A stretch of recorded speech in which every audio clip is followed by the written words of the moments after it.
신명기 16장 13절에서 15절 말씀을 제가 읽어드리겠습니다. 너희 차장마당과 포도주 틀의 소출을 거두어 들인 후에 이레 동안 초막절을 지킬 것이요, 절기를 지킬 때에는 너와 내 자녀와 노비와 내 성중에 거주하는 레위인과 객과 고아와 가부가 함께 즐거워하되, 내 하나님 여호와께서 택하신 곳에서 너는 이레 동안 내 하나님 여호와 앞에서 절기를 지키고, 내 하나님 여호와께서 내 모든 소출과 내 손으로 행한 모든 일에 복 주실 것이니 너는 온전히 즐거워할지니라. 아멘. 2024년도 한 해를 한번 되돌아 보십시오. 항상 한 해가 시작하면서 기대를 갖기도 하고 또 소원을 갖기도 하는데, 얼마큼 우리가 열심히 살았는지, 얼마큼 최선을 다해서 살았는지 돌아본다면, 어떤 분들은 그런 얘기 하더라고요. 인간은 후회하는 동물이다 라고 하면서 좀 아쉬워하기도 하고 지나온 시간들에 대해서 반성을 하기도 합니다. 혼돈이라고 할까요? 옳고 그름의 어떤 선들이 불명확해지고 있습니다. 옳고 그름은 상관하지 않고 오직 자신의 이익만을 추구하는 세태에 살고 있습니다. 이 문구를 쓰기 위해서 저는 지난 미국 대통령 선거를 보면서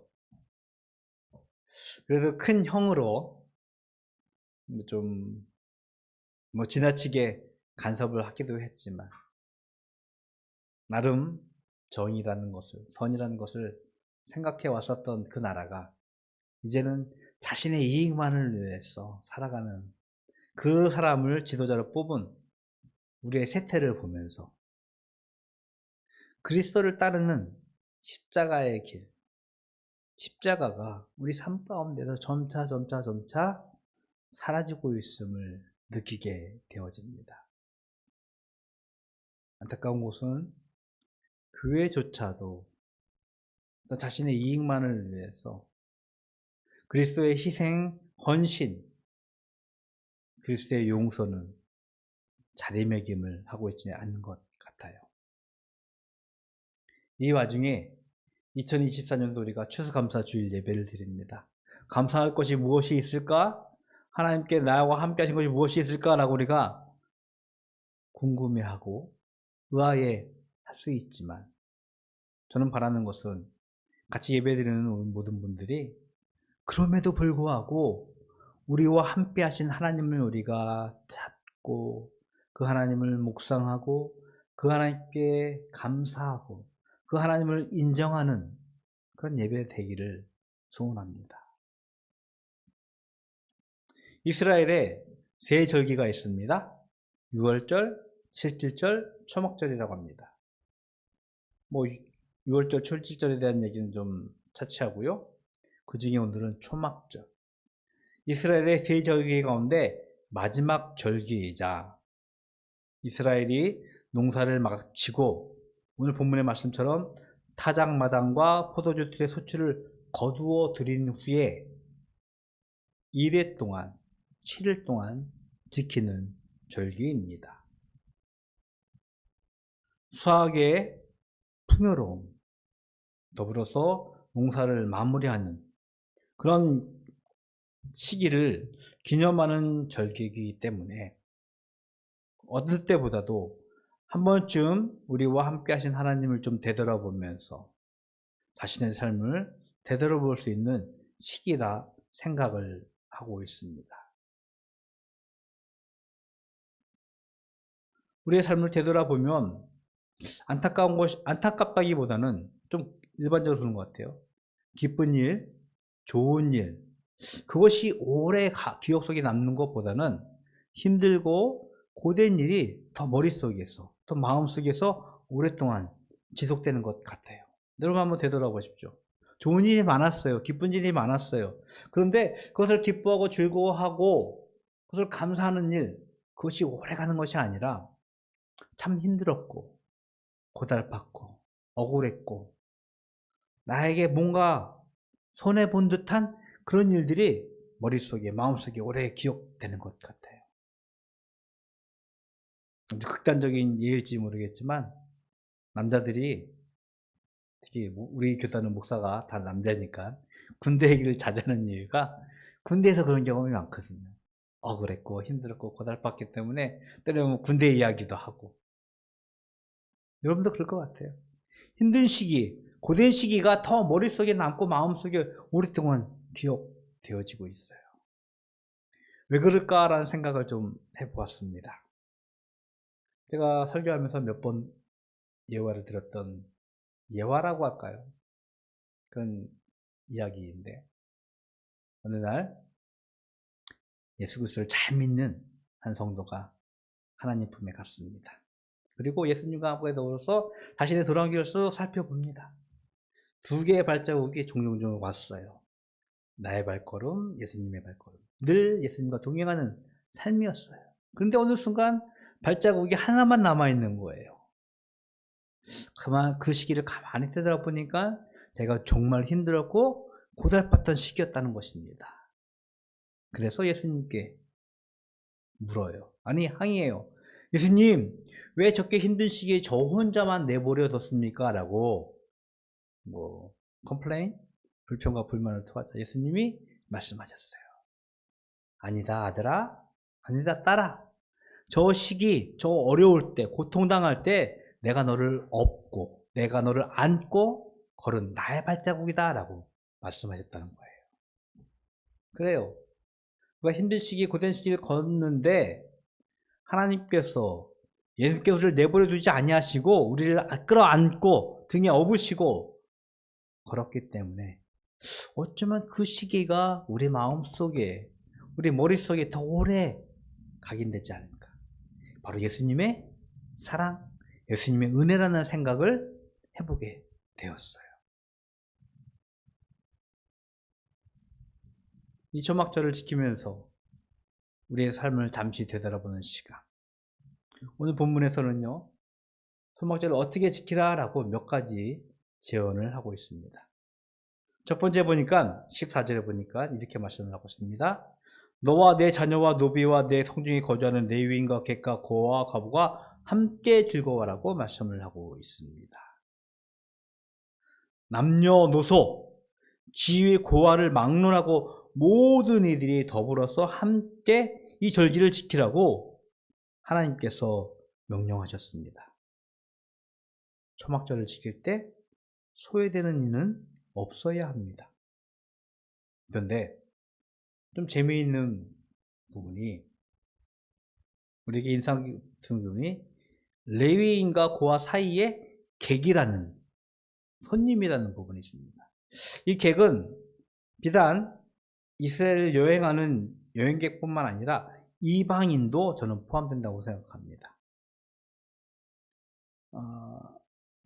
수차례 말씀을 드렸는데 명절은 민족의 정체성과 매우 깊은 관련을 가지고 있어요. 제가 외국 타국 생활을 할 때 우리는 추석이다라고 하면서 우리끼리 그 의미 있는 날을 생각해서 기념하는데 현지인들은, 외국 사람들은 전혀 우리랑 상관없잖아요. 그래서 한인들끼리만 모여서 명절을 지키면서 맛있는 음식도 해먹었던, 우리만의 정체성을 확인했던 시간들이 있었어요. 어찌 보면 이방인들의 모습이었겠죠. 낯선 땅. 그럼에도 불구하고 우리의 민족적 정체성을 그 명절을 통해서 확인할 수 있었는데요. 하나님의 언약 백성으로 살아가는, 하나님의 언약 백성 선택된 이스라엘은요, 이 절기를 지키면서 하나님이 명령한 법으로 인하여서 세상 가운데 구별된 삶을 살기를 요구받고 있었어요. 그런데 이 하나님의 명절을, 하나님의 절기를 지키는 가운데 이스라엘은 그들의 공동체의 구성원을 다시 한번 확인하고 있는 것입니다. 잘 알다시피 유대인들은 여전히 혈연의 공동체를 매우 강조하면서 그들만의 문화, 그들만의 삶의 모습들을 유지하려고 현재까지도 노력을 하고 있습니다. 그것이 오히려 지금은 역효과를 넣고 있죠. 세계에서 지금 두 군데 전쟁이 나고 있어요. 러시아와 우크라이나. 그것은 그들의 어떤 지형적인 특색 때문에 계속되는 전쟁이고, 또 하나 이스라엘과 헤즈볼라. 그들의 싸움의 이면에 깊숙이 들어가 보면요, 이스라엘 사람들이 가지고 있는 어떤 민족적인 혈연 공동체를 확고히 하기 위해서 싸우고 있는 자리 다툼이에요.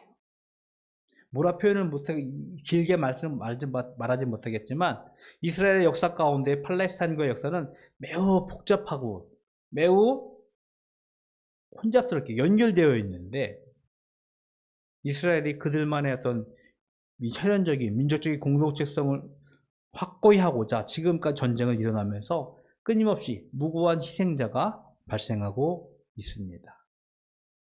감히 말씀드리고 싶어요.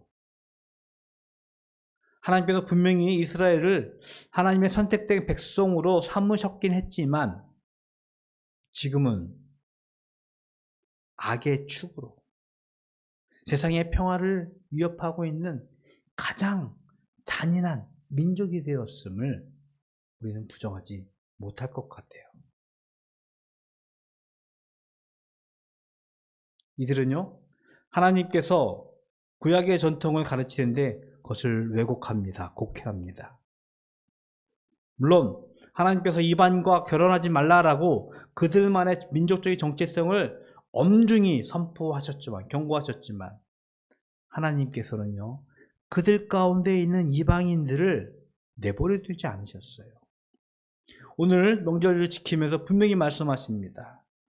자녀와 노비와 성중에 있는 레위인과 객과 고아와 가부, 그들 가운데 있는 객, 이방인들 같이 함께 즐거워하라고 명령하십니다. 이스라엘 백성들이 애굽을 탈출할 때, 이집트를 탈출할 때 이스라엘 히브리인들만 탈출한 것이 아니었어요. 그들 가운데 그 하나님을 믿는 자들이라면 같이 더불어 탈출했음을 성경에서는 분명히 말씀을 하고 있는 것입니다. 하나님은요, 혈연적인 공동체를 분명히 말씀을 하시지만, 그들이 회심하고 그들이 하나님께 나오는 자들을 아브라함의 자손으로 삼으셨음을 성경에서는 분명히 말씀을 하고 있습니다. 예수님이 명령하셨죠. 제자들에게 모든 민족을, 땅끝까지 이르러 모든 민족을 제자로 삼고 내가 너에게 명령하고 분부한 것을 가르쳐 지키게 하라고. 유대인들에게 시작된 복음은요, 민족적인 혈연적인 어떤 제한에서 넘어서서 하나님을, 예수님을 구주로 섬기는 모든 자들에게 주인 되심을, 하나님 되심을 우리들에게 말씀하고 있는 것입니다.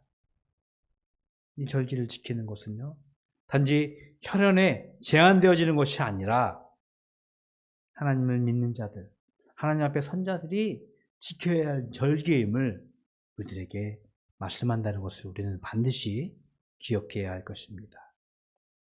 더불어서 하나님은 말씀하시기를 15절 보니까 내 하나님 여호와께서 택하신 곳에서 너는 이래 동안 내 하나님 여호와 앞에서 절기를 지키라고 말씀하고 있습니다.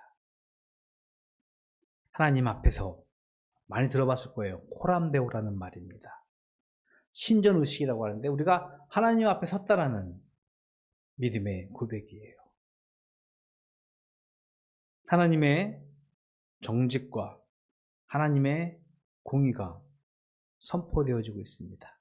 그리고 정의와 공의대로 우리가 삶을 살아야 합니다. 그런데 안타깝게 우리는 더 이상 하나님 앞에서의 삶을 망각한 채 우리의 고집대로, 우리의 생각대로 살아가는 세태를 우리는 확인하고 있어요. 성경에서 기록하고 있는 이스라엘의 역사, 특별히 이스라엘 왕의 역사를 가만히 살펴보면요, 그들이 하나님을 등지고 하나님의 반대편에서 살아가는 죄악의 모습을 우리들에게 신랄하게 고발하고 있습니다. 가난한 자, 힘이 없는 자들을 착취합니다. 백성들을 사랑하고 섬겨야 하게 줄 권력을 가지고 가난하고 힘없는 자들을 착취하고 우상의 산당을 세우고 우상 숭배하는 그 역사들을 성경은 과감없이 기록하면서 고발하면서 이스라엘이 하나님 앞에 서야 할 모습들을 잊은 것을 우리들에게 경고하고 있죠. 수많은 선지자들이 그 이스라엘에게 선포하면서 이스라엘에게 전하는 말씀은 하나님 앞으로 돌아오라고 였어요. 하나님 앞으로 돌아오라고 선지자들이 수없이 외쳤습니다. 이스라엘 저희 역시 마찬가지예요. 자신들이 좋아하는 대로, 자신이 생각하는 대로 그것이 아니라 하나님 앞에서 절기를 지킬 것을 하나님은 명령하셨습니다. 하나님의 성과, 하나님의 공의가 이스라엘에게 선포되어지듯이 하나님 앞에서의 이스라엘 삶을 우리들에게 명령하신 것입니다. 하나님의 정직, 하나님의 공의가 세워지는 그 공의가 실행되는 하나님의 앞에서의 삶을 살아가는 우리가 되기를 축복합니다. 그때 하나님은 이스라엘에게 약속하십니다. 그들의 소출과 그들의 손으로 행한 모든 일에 복을 주실 것이라고. 과학기술이 매우 발전했습니다. 불과 반세기 전만 해도 우리나라의 많은 이들이 농사를 졌어요. 근데 더 이상 우리는 농사를 짓는 사람이 없어요. 농업이 매우 좀 이게 작아진 그런 시대에 살고 있습니다. 그럼에도 불구하고 우리는 알고 있습니다. 농사가 우리 삶에 매우 중요한 것이라고. 왜냐하면 농사를 짓지 않으면, 농업이 없다면 우리의 먹을 것을 우리가 잃기 때문입니다. 아무리 과학기술이 발달했다고 해도 먹는 문제에서는 이 농업이 다 해결하고 있는데 농사가 여전히 주목을 받아야 하는데 농사가 힘든 이유가 있어요. 그것은 농사의 어떤 일들이 전적으로 하나님 손에 있기 때문이에요. 올해는 태풍보다는 장마보다는 더위 때문에 큰 고통을 우리가 겪으면서 농작물에 큰 피해가 있음을 알고 있어요. 다행히 조금 상황이 호전됐다고 하지만 배추가, 무가 천정부지였잖아요. 농사가 힘든 이유는 우리가 수없이 계획하고 생각하고 있지만 마음대로 안 되는 것이 사실이에요. 그래서 시편의 기자가 이렇게 고백을 합니다. 여호와를 경외하는 자가 수고하는 대로 먹을 것이라고. 수고한 대로 먹는다는 것은 내가 땀을 흘리면 땀을 흘린 만큼 땅에서 소치를 낼 것이다라는 의미예요. 아무리 열심히 노력을 해도, 아무리 내가 땀을 흘려도 하나님께서 허락하지 않는다면 땅의 소출은 멈추는 것이 하나님의 법칙입니다. 그런데 오늘 절기를 지키면서 하나님 앞에 선 이스라엘에게 축복하시는데 내 소출과 내 손으로 행한 모든 일에 복을 주실 것이라고 우리들에게 명령하고 계세요. 우리가 풍요로움을, 하나님의 복을 누릴 것이라고 우리들에게 약속하셨습니다. 여호와를 경외하는 믿음의 삶을 축복합니다. 2024년도 추수감사 예배를 드리면서 하나님과 함께하는 복되고 즐거운 시간을 우리가 기도합니다. 그런데 그럼에도 불구하고 우리의 고달픈 삶의 무게 때문에 힘겨운 시간을 보내는 우리의 현실을 우리는 직면하게 되어지죠. 하나님의 백성임에도 불구하고 하나님 앞에서 서고자 날마다 몸부림치며 기도하며 나아가고 있지만 여전히 우리는 힘들고 고되고 마음에 안 차는 상황에 부닥치는 것이 우리의 현실이에요. 저는 이때 다니엘서의 한 말씀이 기억납니다. 다니엘서 3장 18절의 말씀을 제가 좀 읽어드리겠습니다. 그렇게 하지 아니하실지라도 왕이여 우리가 왕의 신들을 섬기지 아니하고 왕이 세우신 금신상에게 절하지도 아니할 줄을 아옵소서. 다니엘의 세 친구가 바벨론의 포로가 되었는데요. 그들이 하나님께서 주신 지혜로 말미암아 승승장구하고 있었어요. 비록 이방인 나라였지만 높은 관료로서 지위를, 명예를 얻고 있었을 때 그를 시기한 이들이 괴책을 끼워서 왕의 금신상을 만들고 그것에게 절하라고 명령을 만들게 되어집니다. 그러나 하나님 외에 절하지 말라라는 그 말씀을 기억하는 이들이 그 명령을 어기게 되어지죠. 느부갓네살이 그들을 잡아서 다니엘의 세 친구 사드락, 메삭, 아벳느고를 풀물 속에 던져두기 직전에 다시 한번 얘기합니다. 나에게 좀 저 세상에 절해라. 그럼 내가 너희를 용서하겠다. 그때 그들이 고백합니다. 하나님, 왕이시여, 하나님이 우리를 저 풀물불 속, 뜨거운 풀물불 속에서도 우리를 구원하실 줄 우리가 알고 있습니다. 믿습니다. 그러나 그렇게 아니하실지라도, 그리 아니하실지라도 내 삶의 힘듦과 고됨과 아픔이 나를 무너뜨리고 거기서 해방되지 아니할지라도 우리는 왕들의 신을 위해 절하지 않겠다라고 그들의 믿음의 고백을 한 짧은 선언입니다. 우리의 삶이 힘들고 고달파요. 분명히 하나님께서 약속하셨던 복을 우리가 믿지만 그리 아니하실지라도, 그렇게 아니하실지라도 우리는 하나님 앞에 감사하고 하나님의 이름을 찬양하고 하나님을 경배하는 삶을 살아야 될 줄로 믿습니다. 하나님 앞에 선 우리의 삶, 어쩌면 여전히 삶의 고통으로부터 자유롭지 못할 수도 있을 것 같아요. 하지만 그리 아니하실지라도 하나님 앞에서 우리의 믿음의 삶으로 하나님의 영광이 되어지고 하나님의 찬송이 되어지는 우리 바다교회 모든 성도들 되기를 주님의 이름으로 축복을 드리겠습니다. 우리 시간은